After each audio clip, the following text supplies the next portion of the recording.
Hello, everybody. Welcome back. Thank you for tuning in. Today, I'm going to be talking about the Amazing Spider-Man issues 229 and 230, uh, the Unstoppable Juggernaut. These are two really good books. I have a lot of fun reading these. It's a great story. Juggernaut is actually a surprisingly fitting villain for Spider-Man, right? Because one of the things that I believe that villains should be is overpowered compared to the hero, right? Like not overpowered, like completely unreasonably beatable, but it just seems like such a horrible matchup for Spider-Man. Okay, someone who's immensely strong and just completely unstoppable. Now Spider-Man has super strength, and a lot of people forget that, or I guess he kind of gets lost in the wash as far as super strength goes when you have people like Hulk, like Juggernaut, who can literally like throw buildings and mountaintops and all that. On Spider-Man's like baseline average, he could probably like toss a Jetta across the street. He has been known to lift up several tons of metal and steel in extreme situations and circumstances, though. However, the Juggernaut tosses fire trucks out of the way on the reg, right? Like totally out of his weight class. Okay, and this is where you're going to see that Spider-Man does. Peter Parker punches so high up out of his weight class that it's ridiculous. These two books specifically are so much fun to read. Written by Roger Stern, and the art is provided by John Romita Jr. and Jim Mooney. The story's relatively simple. Like you got a good hook with Madam Web, who has a very like prophetic dream about the Dark One, this destroyer that's coming to get her. Okay, since she's blind, uh, she has heightened senses. I guess basically a she's not a telepath. She's a I don't know, kind of like a high end fortune teller. Only she's the real deal. Okay, so she can see the future, but it's not always clear. A lot of the times it comes in dreams, and a lot of the times she's real mysterious about what she can even do, and I think they kept her that way on purpose. She's a real loose cannon in the Marvel world, and some person they can plug and play and say like, oh, I didn't know Madam Web was able to do that. The writers probably didn't either.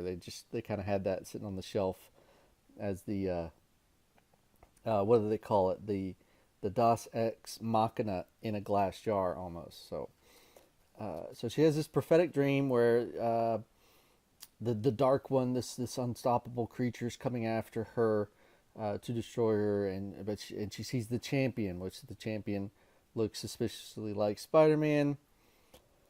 But however, like in the dream, Spider-Man gets toasted. Like the Champion falls, and she's left to fend for herself, and that will not turn out well. Upon waking, you see she rights herself up in her chair, her life support chair. She moves towards contacting Peter Parker, who's asleep on his couch at the same time. So there's a little bit of a connection right there, right? So you don't know. You start to wonder if he was part of her dream as well. Okay, so she had her point of view from the dream as the dreamer, and the Champion was there also. Perhaps Peter was also drug into her dream, and he himself uh, shared that vision with her. And so she explains to him what's going on. He jumps to right away. He's good old Peter Parker. Always wants to help, and he kind of owes her one from some earlier issues where she really helped him out. And then fast forward a little bit, there's a lot of good writing in here. There's just so much good stuff. Roger Stern's excellent. who is trying to find a place to jump on board with Spider-Man as far as the good thing, the things you hear people talk about as far as like what good Spider-Man is. You find Roger Stern, read any of his little runs, big runs, you'll get hooked right away, no problem. So in in comes the Juggernaut with his pal Black Tom Cassidy. Now at this point in his time in his career, Juggernaut's kind of a, I don't know, he's kind of a goon for hire, really. Him and Black Tom just kind of like take money for these uh, little, I don't know, there's the odd jobs almost, right? Mostly there's some bank robbery, they're stealing some gems here and there. This particular one, they're getting paid to find and capture Madam Web by some unknown assailant. But this is good right here, right? So he's the Juggernaut. Okay, now he wants Black Tom Cassidy wants to pull into port, right? They're on a boat. He wants to pull into port. He's gonna hatch a plan, but the Juggernaut just goes, "All right, I'll see you when you get in." All right, boom, and just off the side of the boat, down to the bottom of the ocean, and just walks. He just walks into the harbor, like that's great. And then go back to Peter doing his thing, and this is awesome right here. John Romita Jr. So good at like combining like the environment with the character, right, through a lot of his stuff. Now this is old. This is an old book, and it had the old books don't age so well, right? So you really see like the colors are kind of layered differently than they are today. But this is just such good art. I would hang this up on my wall. I wish I had like a 5 foot poster of just this, of the Juggernaut breaching the harbor and just walking up onto the no, it's not even a beach, right? Was it like it's like the sidewalk or something? Okay, and then okay, here's a park. He doesn't even move, right? He just pushes these trees out of the way. Like it would take like 2 steps to just to the either the left or right to completely avoid this tree. He doesn't even. It's almost as if he doesn't even acknowledge that the tree is even there, right? It's the same as if like you or I like stepped on a twig in the park as we were walking through. Right? Just absolutely irrelevant to what I'm doing. I don't even notice it, right? And it just keeps on, right? The dude, he's a bull in a china shop, knocking trucks out of the way. This is great. So obviously he's going to grab somebody's attention. Well, he finds the attention of Spider-Man, and Spidey's not going to let this guy just walk through, right? So he tries him out. He tries him on for size, and it goes about as well as you'd expect, right? Spider-Man actually gets him in like this little arm bar for a second, which you realize is not. It's not real. It's not an arm bar. Juggernaut's just kind of humoring him. The motion that Romita draws through here, Romita and it's really nice, really smooth, right? You get to see the speed difference, right? So Juggernaut's not that fast. So he can build up speed, right? So he can build up speed and become like a bulldozer or a battering ram, but he's not quick off the line. Like his 0 to 60 is probably in the 6 to 7 second time frame, when Spider-Man's like sub 2. Okay, so Spider-Man's quick off the line, boom, boom, boom, boom, flips all around, tries all these different holes, and you got to imagine like it's kind of like when Bugs Bunny had to wrestle that big wrestler. What was his name? I don't remember, but he's just jumping all around him, pulling on his arm, yanking on his neck. He gets him in this chokehold, and the guy's just sitting there smiling and even yawns a little bit before he takes him off of his head and throws him or rolls him across the mat like a bowling ball. Okay, well that's the Bugs Bunny. Back to Spider-Man. It's almost a little similar. Like he just walks through this wall. Okay, so Spider-Man's like on his back. I got you, right? You're not going anywhere. This is my city. I'm going to protect it. And he just walks through a wall and walks out, and Spider-Man's gone. Spider-Man's here, walk through a wall, Spider-Man's gone. This is just great. And there's some like people on the outside that are like, hey, didn't he have like Spider-Man attached to him? You look in, he's like buried under this filing cabinet. So this is really great. So uh, Juggy's on the warpath, or not the warpath, really. He's just kind of single-mindedly like walking towards where Madam Web should be. Okay. Now, Spider-Man does everything he can to stop him. The police have actually mounted a little bit of a, uh, I don't know. It's more of a time waster really than anything. They don't even slow him down. They just bother him a little bit with some with some bullets, which are probably nothing more than just like getting shot with a rubber band, maybe if that to him. Spidey's able to get there ahead of him though, and he kind of like sets the tone for the fight a little bit. Like he reinforces the door and the wall with some of his webbing.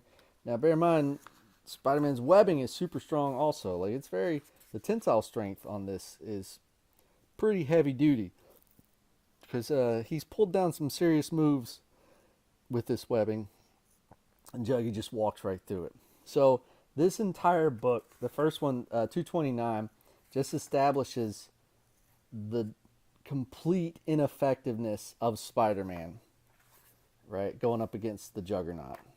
Completely ineffective. Oh, I had a little bit of glare there. Sorry. I got to pay attention to what I'm doing. So completely ineffective against the unstoppable Juggernaut. What's he going to do? Right? He can't give up. He can't call for help. These days, one of the reasons that I quit picking up Spider-Man or the Amazing Spider-Man run is that this guy during this time he's taking on the Juggernaut. He's at least attempting. He would take on the Sinister Six on the reg, like by himself. He'd go after the Lizard or the Shocker with a dislocated arm, or like taking on the Vulture in like negative degree weather in New York with the flu. He just always found a way to win by himself. Okay, he didn't call on the Avengers. He wasn't an Avenger. He was the Amazing Spider-Man. That's why he was amazing. These days, right? Like, or at least with the kind of the Amazing Spider-Man with Slott at the helm, he needs a lot of help, almost all the time, up until where I quit reading it, right? Like, I'm excited to maybe pick back up Spider-Man after this next 7 issues or so as the recording of this video, because I hear they're getting a change in writers, so maybe I could give the new guy, whoever they're going to put there, give him a chance. Maybe he can right the ship, at least bring Peter Parker back to his amazing, right, bring him back to this descriptor, right, because right now he's not amazing. He's almost infantile, right? Like, he really needs other people to save him all the time. So here we get the establishment of Spider-Man cannot stop the Juggernaut. No one can stop the Juggernaut. Nothing can stop the Juggernaut. Right? But you can't let that stop you. 230, again, Stern, Romita. Okay, these guys are Mooney. These guys are just killing it with the art and the story. Great dialogue throughout this. Right? Again, Roger Stern's really good. Spidey there's no time to think. He can't rely on anybody. He can't take time out to call for help all the time. So he tries to improvise, maybe throw some, he throws a couple of eye beams at Juggernaut. He just catches them. This is like somebody throwing number 2 pencils at him. Might as well be. We get there's great advertising here. That's free advertising, I guess. TSR. It's not even around anymore. I love TSR, by the way. D&D was awesome. Is awesome. All right. So Spider-Man just taking it to him as much as he can. Can't do anything. He just bounces off. Everything he does is futile. Some more the backstory through here, or not the backstory, but the like sub story with Ned Leeds and the Daily Bugle staff and the new female editor-in-chief. I believe she's editor-in-chief. I think she's one up on old JJ. So that's actually is actually really good, and it was kind of mixed up the tension a little bit, so it brought you back and forth. Action, good story. Action, good story. It was great. Here you have like a couple of workers. This one guy giving Spider-Man a hand. Well, he kind of takes it from him, right?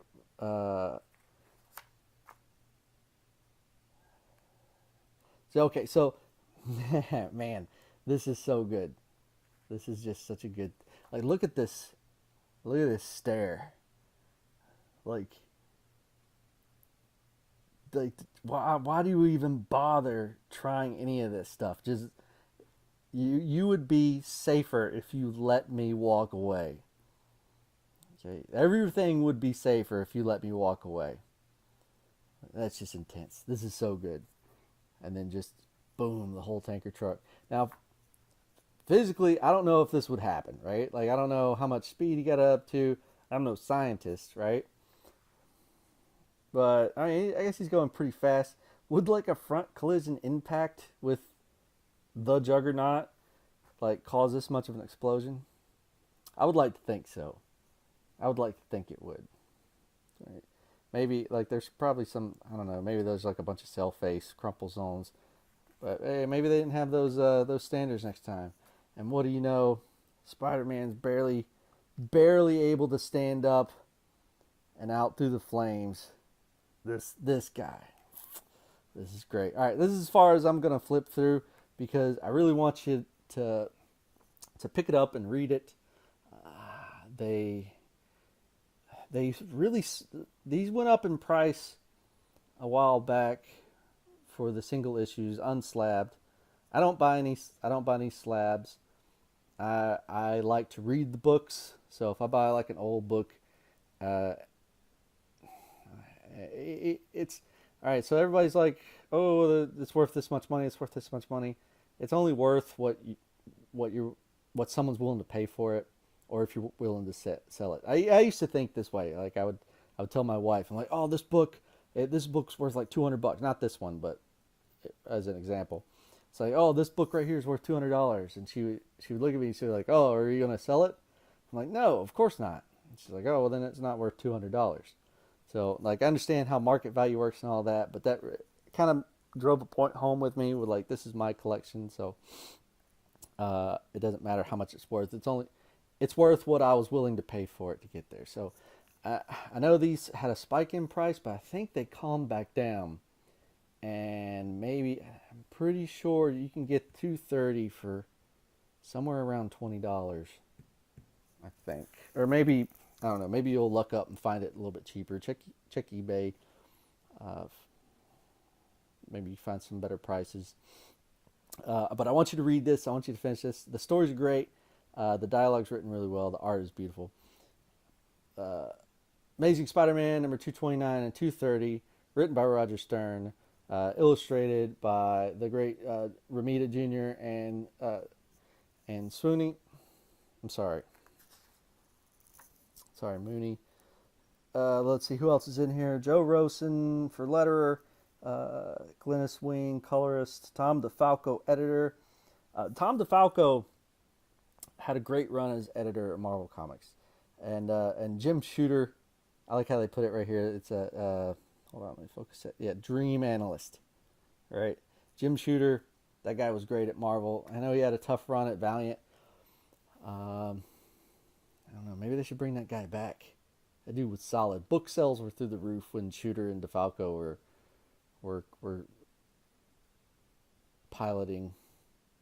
I don't know, the Marvel spaceship. I don't know. Okay, so that metaphor's gone. All right. Please pick these up, read them.